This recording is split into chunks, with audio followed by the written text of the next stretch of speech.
이제 하나님의 말씀 함께 나누도록 하겠습니다. 주님의 말씀입니다. 경청하십시오. 찬송하리로다. 하나님 곧 우리 주 예수 그리스도의 아버지께서 그리스도 안에서 하늘에 속한 모든 신령한 복을 우리에게 주시되 곧 창세전에 그리스도 안에서 우리를 택하사 우리로 사랑 안에서 그 앞에 거룩하고 흠이 없게 하시려고 그 기쁘신 뜻대로 우리를 예정하사 예수 그리스도로 말미암아 자기 아들들이 되게 하셨으니 이는 그가 사랑하시는 자 안에서 우리에게 거저 주시는 바 그의 은혜의 영광을 찬송하게 하려는 것이라. 우리는 그리스도 안에서 그의 은혜의 풍성함을 따라 그의 피로 말미암아 속량 곧 죄사함을 받았느니라. 이는 그가 모든 지혜와 총명을 우리에게 넘치게 하사 그 뜻의 비밀을 우리에게 알리신 것이요 그의 기뻐하심을 따라 그리스도 안에서 때가 찬 경륜을 위하여 예정하신 것이니 하늘에 있는 것이나 땅에 있는 것이 다 그리스도 안에서 통일되게 하려 하심이라. 모든 일을 그의 뜻의 결정대로 일하시는 이의 계획을 따라 우리가 예정을 입어 그 안에서 기업이 되었으니 이는 우리가 그리스도 안에서 전부터 바라던 그의 영광의 찬송이 되게 하려 하심이라. 그 안에서 너희도 진리의 말씀 곧 너희의 구원의 복음을 듣고 그 안에서 또한 믿어 약속의 성령으로 인치심을 받았으니 이는 우리 기업의 보증이 되사 그 얻으신 것을 속량하시리고 그의 영광을 찬송하게 하려 하심이라. 아멘. 네, 오늘도 이 자리에 은혜의 자리, 말씀의 자리에 나오신 여러분 모두를 환영합니다. 여러분들의 그 마음과 마음의 중심을 하나님께서 아시기에 여러분들의 그 마음을 하나님의 말씀으로 또 하나님의 은혜로 채워줄 수 있는 귀한 은혜의 시간이 되기를 소망합니다. 여러분 이 자리로 오실 때 제가 여러분에게 딱 한 가지의 질문을 하도록 하겠습니다. 여러분은 하나님을 믿으시나요? 여러분 이 대답에 아멘이 안 되면 심각한 상황입니다. 하지만 여러분 그렇게 믿음을 고백하셨기에 그렇다면 제가 다음 질문을 한번 하도록 하겠습니다. 여러분들은 믿음으로 인해 행복하신가요? 여러분 믿음으로 인해 기쁘신가요? 성경을 보면 그 마음이 참 뜨거웠던 사람들이 등장합니다. 하나님을 향한 열정으로 참 뜨겁게 타올랐던 사람들이 참 많이 있습니다. 구약 성경 가운데 그러한 인물을 생각하면 저는 먼저 요셉이라는 사람이 떠오릅니다. 참 멋진 사람이죠. 그의 형편과 상황과 달리 그는 오직 하나님을 바라보는 사람이었습니다. 아버지의 사랑을 받는 어찌 보면은 그 색상 옷을 입게 되는 사랑받는 자녀였던 그의 모습 가운데서도 하나님을 향한 귀한 믿음을 고백하였다면 여러분 그가 종이 되고 노예가 되었을 때 다른 사람들로부터 오해로 인하여서 어찌 보면은 감옥에 있는 그 순간에서도 하나님을 의지하며 나아갔던 믿음의 사람입니다. 그는 다른 사람의 눈치를 바라보지 않고 하나님을 바라보는 사람이었습니다. 그는 항상 당당하였고요. 바로 앞에서도 하나님을 담대히 외칠 수 있는 믿음의 사람이었습니다. 여러분 신약 가운데는 누가 떠오르시나요? 많은 인물들이 있지만 저는 신약 가운데 오늘의 이 말씀을 적은 바울이 떠오릅니다. 여러분 바울은 어떠한 사람이었나요? 그가 하나님을 전하지 않고서는 그 마음이 불붙는 듯하여서 그의 마음을 주체하지 못할 만큼 그는 이 세상 모든 사람들에게 하나님을 선포하고 외쳤던 사람입니다. 불타는 믿음으로 정말 열정적으로 뛰어갔던 그의 삶이 바로 그의 믿음의 삶이었습니다. 그런데 여러분 믿음을 가졌다 했을 때 대부분의 사람들이 요셉과 바울과 같으면 얼마나 좋겠냐마는 대부분 너무나 많은 사람들이 성경으로 이야기한다면 뜨뜻미지근한 믿음을 가진 경우가 참으로 많습니다. 마치 라오디게아 교회의 모습과 같이 성경에서 이야기하는 대로 뜨겁지도 차갑지도 아니한 믿음을 가지고 살아가는 경우가 너무나 많이 있죠. 그렇다면 여러분 이 바울이 믿는 하나님과 대부분의 그리스도인들이 믿는 하나님은 다른 하나님일까요? 바울은 좀 더 특별한 복을 받았고 우리들은 조금 덜 특별한 복을 받았을까요? 여러분 그렇지 않습니다. 그런데 왜 우리는 요셉과 같이 바울과 같이 그 기쁨과 감격 가운데 살아가지 못하게 되는 것일까요? 저는 그것이 우리가 복을 받지 않아서가 아니라 우리가 받은 복이 무엇인지를 바로 깨닫지 못했기 때문이라고 생각합니다. 여러분, 원래 바울도 그가 예수님을 만나기 전에는 참으로 별 볼 일 없는 인생이었습니다. 세상적으로는 바리새인 중에 바리새인이었고요. 성공의 그 길을 걸어가는 사람처럼 보였지만, 여러분, 그가 예수님을 만나고 자신이 누렸던 모든 것을 배설물과 같이 여긴다 하였습니다. 아무것도 없는 그 모습으로 예수님을 붙잡으며 살아갔던 사람이 바로 바울입니다. 그런데 여러분, 저는 이 바울의 믿음이 막연한 믿음이 아니라고 생각합니다. 그는 자신이 누렸던 이 복을 너무나 잘 알고 있는 사람이었고, 그래서 사람들에게 나에게 있는 이 기쁨과 감격을 정말 조목조목 설명하고 싶어하는 마음으로 들끓었던 사람입니다. 여러분, 우리가 받은 복, 바울과 동일하게 받은 복, 우리가 동일한 하나님을 바라보며 오늘의 말씀 가운데 여러분에게 있는 우리의 믿음의 복을 다시 한번 바라볼 수 있는 귀한 은혜가 있기를 소망합니다. 우리의 믿음을 점검하고 우리의 믿음 가운데 다시 한번 하나님을 향해 뜨겁게 타오르는 기쁨과 감격들이 우리의 삶과 믿음 가운데 넘쳐나기를 소망합니다. 오늘의 말씀 가운데 이 3절의 말씀 가운데 바울은 이 복이 무엇인지를 설명합니다. 찬송하리로다 하나님 곧 우리 주 예수 그리스도의 아버지께서 그리스도 안에서 하늘에 속한 모든 신령한 복, 여러분, 이것이 바울이 고백한 복입니다. 그런데 저는 이 복을 오늘 말씀을 보게 되면 크게 세 가지로 구분해서 이야기하고 있는데, 그 이야기하기 전에 먼저 바울의 감격에 대한 이야기를 한번 나눠보고자 합니다. 여러분, 오늘 말씀 3절부터 14절까지의 말씀입니다. 짧다고 생각하시나요? 상당히 긴 말씀입니다. 제가 다시 한번 읽어드릴까요? 찬송하리로다 하나님 곧 우리 주 예수 그리스도의 아버지께서 그리스도 안에서 하나님에 속한 모든 신령한 복을 우리에게 주시되 창세 전에부터 시작해서 쭉 가면 상당히 긴 문장입니다. 여러분, 오늘 한글 번역을 보게 되면 여러 문장으로 끊겨져 있습니다. 근데 여러분, 오늘의 이 말씀이 이 헬라어 원문으로 보면 딱 한 문장이라는 것을 알고 계시나요? 이 모든 것이 딱 한 문장 안에 있습니다. 바울이 이 글을 쓸 때 처음에 시작을 어떻게 하죠? 찬송하리로다로 시작합니다. 그리고 마지막 14절의 마지막에 어떻게 또 마지막 마무리가 되죠? 그의 영광을 찬송하게 하려 하심이라. 여러분, 찬송에서 찬송으로 마무리하는 그 한 문장을 바울은 씁니다. 하나님에 대한 찬송, 그의 기쁨과 내가 받은 복이 무엇인지를 이야기하는 그 마음 가운데, 여러분, 이것이 한 문장으로 되려면요, 그의 마음 가운데 다른 것이 보이지 않고 이것을 말하고자 하는 그 기쁨 가운데 섰다는 것이죠. 여러분, 이것을 한 문장으로 말해본다고 생각해 보세요.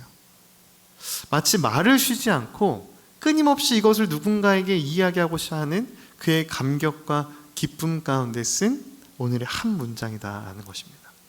여러분, 오늘의 이 바울의 감격이 우리의 감격이 되기를 소망합니다. 여러분, 우리는 하나님의 복을 이미 받은 자들입니다. 그리고 하나님께서 우리에게 허락하신 복은 하나님을 찬송하게 합니다. 우리의 마음을 살아나게 하고 기쁘게 합니다. 여러분, 우리가 이것을 되찾기를 소망합니다. 제가 청년들에게 말씀을 전할 때 청년들에 대한 소망은 우리 청년들이 믿음이 기뻤으면 좋겠다 기도하고 소망합니다. 여러분, 믿음의 여정을 걷는 것이 버겁고 힘들다고 이야기합니다. 철로의 역전과 같다고 이야기합니다. 십자가를 짊어지고 가는 좁은 길이라고 합니다. 그런데 여러분, 저는 그것은 믿지 않는 사람들이 보았을 때의 믿음의 모습이라고 생각합니다. 여러분, 정말로 하나님을 만나고 그 기쁨과 감격 가운데 살아가는 사람에게는 여러분, 그것이 도저히 십자가의 길이라고 할 수 없는 것이죠. 그것은 영광의 길입니다. 하나님과 함께하는 동행의 길입니다. 여러분, 그 감격이 우리에게 있기를 소망합니다. 그렇다면 이 신령한 복, 하나님께서 우리에게 주신 복이 무엇일까요? 오늘의 말씀 가운데 4절의 말씀 가운데 이렇게 얘기합니다. 곧 창세 전에 그리스도 안에서 우리를 택하사 우리로 사랑 안에서 그 앞에 거룩하고 흠이 없게 하시려고 그 기쁘신 뜻대로 우리를 예정하사 예수 그리스도로 말미암아 자기의 아들들이 되게 하셨으니. 여러분, 오늘의 말씀 가운데 4절의 주인이 누구일까요? 이 문장의 주인공이 누구일까요? 오늘의 우리에게 주시는 복을 주시는 분, 바로 그분은 바로 우리의 하나님 아버지이십니다. 여러분, 4절의 말씀 가운데 창세전에 그리스도 안에서 우리를 택하시고 우리로 사랑 안에서 그 앞에 거룩하고 흠이 없게 하시기 위해 우리를 선택하신 분은 바로 성부 하나님이십니다. 여러분, 복은, 우리가 이미 누린 복은 하나님께서 우리를 택하셨음이라는 것입니다. 여러분, 대부분 택함이라는 것은 어떠한 대상을 이야기합니다. 여러분들이 만약 가게의 주인이라면 알바생들을 아무나 선택하진 않을 겁니다. 여러분들이 대한민국 국민으로서 대통령을 아무나 선정하지 않는 것처럼, 국회의원을 아무나 선정하지 않는 것처럼, 여러분들은 그 대상자가 누구이며 어떤 말을 하였고 어떠한 삶을 살아왔는지 또 무엇을 이야기하는지 꼼꼼히 체크하여 그 대상을 선정할 것입니다. 그런데 여러분, 하나님의 택하심은 좀 다릅니다. 하나님의 택하심의 핵심은 그 대상에 있지 않습니다. 하나님의 택하심은요, 하나님께 있습니다. 오늘의 말씀 참 독특합니다. 하나님께서 우리를 택하셨다는 것인데 그 시점이 언젠가요? 창세전에 우리를 택하셨다는 것입니다. 여러분, 이것이 왜 놀라운 하나님의 복인 줄 아시나요? 여러분, 우리들의 모습이 하나님 보시기에 아름다운 모습일 때, 우리가 참 귀한 믿음으로 살아갈 때 우리를 택하시겠다 한 것 아닙니다. 하나님께서 우리를 택하시기로 이미 확정하셨다는 뜻입니다. 여러분은 여러분의 자녀를 뱃속에 품고 어떠한 마음으로 이 자녀를 사랑하기를 다짐하셨나요? 여러분들은 여러분의 자녀가 성공하여야 사랑하기로 작정하셨나요? 좀 이쁘고 잘생겨야 사랑하기로 하셨나요? 성적이 좋아야지만, 나에게 여러 가지를 베풀어야지만 여러분의 자녀를 사랑하기로 확정하셨나요? 부모는 아이를 마음에 품고 이 뱃속에 품을 때 이 아이를 사랑하기를 확정합니다. 저는 하나님의 마음이 그러한 사랑이라 생각합니다. 우리의 모습이 부족할 수 있습니다. 여러분, 우리가 우리들을 보아도 부족하다면 하나님 보시기에 우리들의 모습이 얼마나 부족해 보일까요? 하지만 하나님께서는 이미 부족한 우리를 인정하시고 우리를 사랑하기로 택하셨다는 것입니다. 정하셨다는 것입니다. 내가 부족하고 하나님께 믿음의 모습을 보이지 못한다 할지라도 하나님은 우리를 사랑하십니다. 여러분, 이것이 믿음을 가진 우리가 누리는 하나님의 복입니다. 우리의 상황과 우리의 믿음과 상관없이 우리를 사랑하시는 그 하나님의 음성이, 하나님의 그 사랑이 우리의 마음 가운데 고백되어지기를 소망합니다. 여러분, 그것이 하나님의 뜻이고 예정입니다. 그리고 여기에서 보게 되면 하나님께서 우리를 하나님의 아들들, 하나님의 자녀가 되게 하셨다 하였습니다. 여러분, 우리 모두는 하나님의 자녀입니다.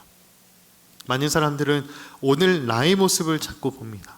세상 가운데 나의 모습을 바라봅니다. 세상 가운데 너무나 부족하고 남들에 비교할 때 참 못난 나의 모습을 기억합니다. 하지만 하나님은 우리를 하나님의 자녀로 불러주십니다. 여러분, 하나님이 우리를 하나님의 자녀로 택하여 주셨다는 것이 우리들의 복음의 능력입니다. 여러분, 우리의 믿음이라는 것은 막연한 추상적인 믿음을 이야기하는 것이 아닙니다. 내가 하나님의 자녀라는 오늘의 말씀 가운데 이야기하는 약속이자 또한 오늘 우리에게 주시는 하나님의 복이죠. 또한 우리가 누리는 복은 무엇일까요? 오늘의 말씀 가운데 이 7절의 말씀 가운데 이야기합니다. 우리는 그리스도 안에서 그의 은혜의 풍성함을 따라 그의 피로 말미암아 속량 곧 죄사함을 받았느니라. 여러분, 하나님께서만 우리에게 그러한 선택과 택하심을 하셨다는 건 아닙니다. 오늘의 말씀 가운데 무엇을 이야기하나요? 성자 예수님의 속량을 이야기합니다. 부족한 우리, 죄 많은 우리, 하나님의 말씀 앞에 심판받을 수밖에 없는 우리들을 하나님께서 사랑하시고 불쌍히 여겨서 하나님께서 속량하여 주셨다는 것이죠. 여러분, 우리가 하나님께 구원을 받은 것은 기쁨이지만 하나님께서 어떤 값도 치르지 않고 우리를 구원하신 건 아닙니다.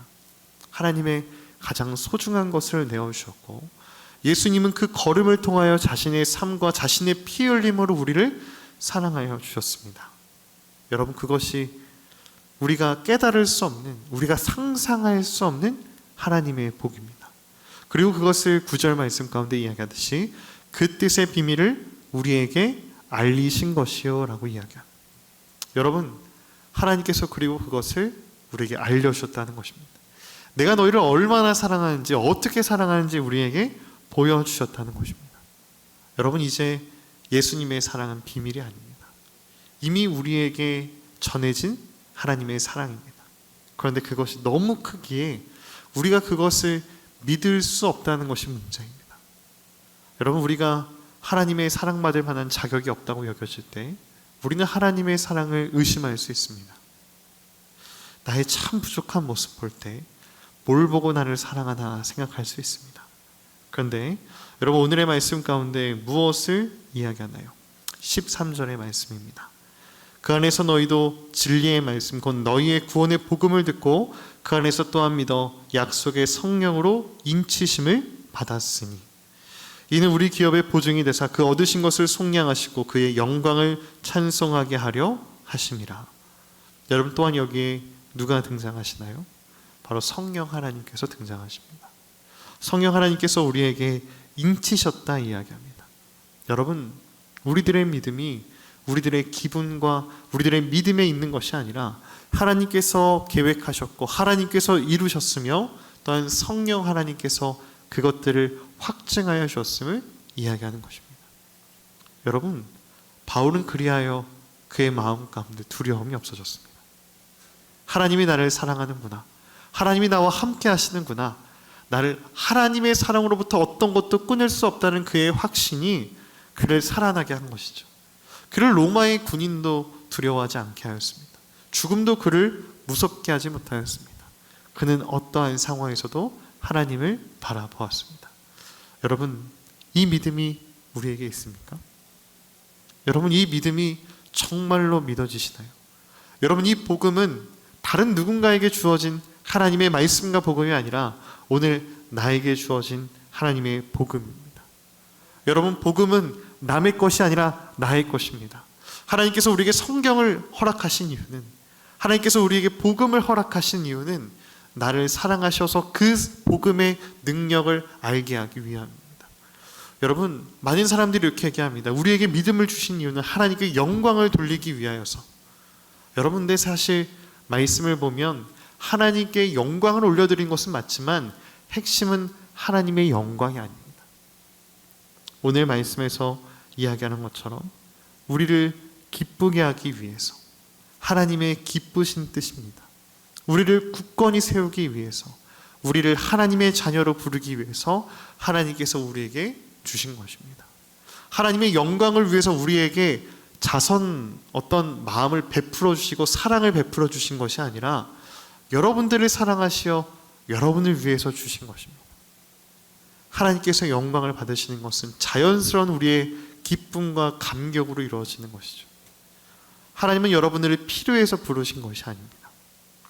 오히려 우리가 하나님이 필요한 것이죠. 우리가 필요하여 하나님께서 모든 것을 내어주신 것입니다. 우리가 하나님 없으면 안 되게 우리를 찾아와 주신 것이고, 우리가 하나님 없어서는 안 되게 우리에게 모든 것을 허락해 주신 것입니다. 여러분, 바울의 믿음은 다른 것이 아닙니다. 오늘 나에게 주어진 하나님의 복음의 그 깊이에 있는 것이죠. 여러분, 오늘 이 복음이 우리의 복음으로 선포되어지고 하나님께 고백되어지기를 소망합니다. 이 복음이 우리의 믿음과 오늘 하루의 이 아픔과 현실 앞에 하나님을 붙잡을 수 있는 귀한 믿음의 통로가 되기를 소망합니다. 이 복음을 놓치지 않기를 소망합니다. 이 복음을 놓치지 마시고, 여러분, 이 복음을 잃지 마시고 기쁨과 감격 가운데 하나님을 향한 믿음을 고백하며 나아갈 수 있는 우리 모두가 되기를 간절히 소망합니다. 기도하겠습니다. 사랑이 많으신 아버지 하나님, 참으로 감사합니다. 하나님, 우리가 하나님의 말씀 가운데 다시 한번 거하기를 소망합니다. 교회를 나오는 것, 예배의 자리에 있는 것을 이야기하기 전에 하나님, 우리의 마음이 하나님을 향하기를 소망합니다. 우리를 향한 하나님의 말씀 앞에 나의 마음이 있기를 소망합니다. 하나님께서 우리에게 주신 그 복음의 능력이 우리에게 있기를 소망합니다. 그 기쁨과 감격 가운데 살아가게 하여 주옵시고, 하나님, 그 감격으로 하나님을 붙잡으며 믿음의 삶을 살아갈 수 있는 우리 모두가 되게 하여 주시옵소서. 이 모든 말씀 우리를 사랑하시고 우리와 함께 하시는 예수 그리스도의 이름으로 간절히 기도합니다. 아멘.